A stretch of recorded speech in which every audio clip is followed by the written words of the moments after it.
For a police officer who is a dedicated man from the 20th century to find himself in the year 1973, life was tough. The police department of that time was nothing like the modern force, and Sam Tyler was still having trouble getting used to life there. Wendy was a different type of woman. She was a little odd, but her heart and soul were good. Sam Tyler at first had found himself ignoring the woman, but lately he had found her intriguing. She was into incense and the spiritual world. That was where he came from.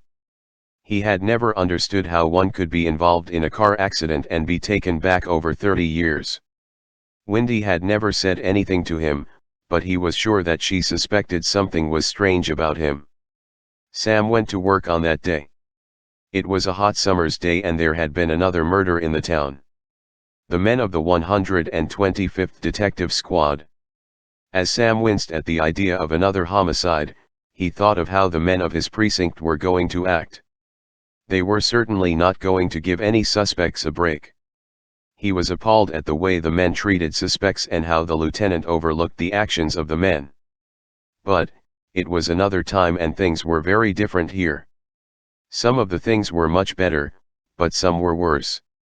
He thought of the amount of crime that he faced each day in the future. The crime rate was 10 times what it was in 1973, even though the population had only grown by about 50%. In this time the rape and murder of people was not a common thing, where in the future people would just drive by a house and shoot the people that were sitting outside.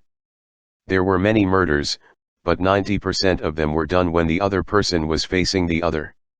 Most of the murders of 1973 were murders committed by people that the victim knew. It was not such as that in his time. Many of the murders now were random or gang-related. Sam shuddered at the thought. As Sam came upon the murder scene, he was greeted by many witnesses, all telling what they had seen. The man who had been outside sweeping the sidewalk at the time of the murder was their best witness. Sam and his fellow detective Ray Carling went over to the man to talk to him about what he had seen. The victim was just 22 years old. He was dressed well and had been killed by a knife right there on the streets in broad daylight.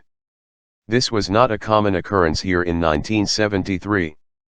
There had been several people in the area and the argument between him and another man had been loud. It had drawn the attention of the people who were around. Sam and Ray started to ask the man who had been sweeping the sidewalk some questions. Ray was like a bull in a china shop. He was quick to judge and thought nothing of harassing a witness as well as suspects. He drilled the man for about 10 minutes, getting a good description of the young man who had been involved in the argument. Meanwhile, Sam had gone over to the body. There he found some hairs in the hands of the victim. It looked as though he had pulled the man's hair as he had fallen or during the fight. He batted the hair for evidence and looked around some more.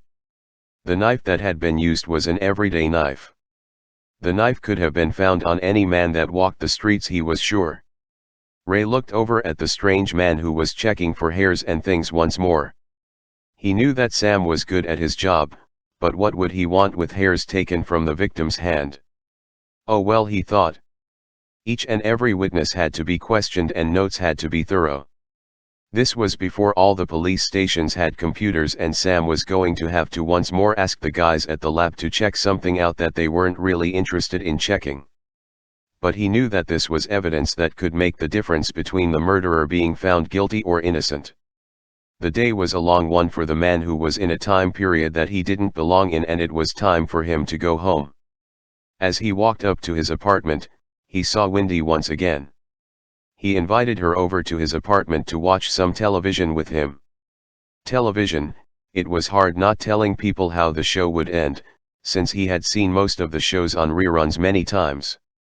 But he and Wendy took their seats in front of the old television, with the rabbit ears, and Sam felt somehow more comfortable. Wendy had a way about her. She made him feel as though he was safe and that everything was going to work out. Although Wendy was not any older than he was at this time, he felt as though she was a mother figure to him. It was strange how he felt. Wendy watched Sam with her bright large eyes. There was something different about this man. She could not put her finger on it totally, but she knew that she was supposed to be a part of his life and that she was there to assist him somehow. With that thought she had said good night and gone back to her own apartment.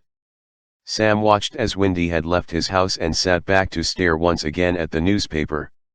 He did not know how he had ended up in this strange year and place, but he knew that somehow he was going to find a way to get back to his own time. Perhaps Wendy would still be around and they could still be friends. She would be in her 60s, but most likely still alive. As Sam went to bed he dreamed of his own time and the police and life as it should be.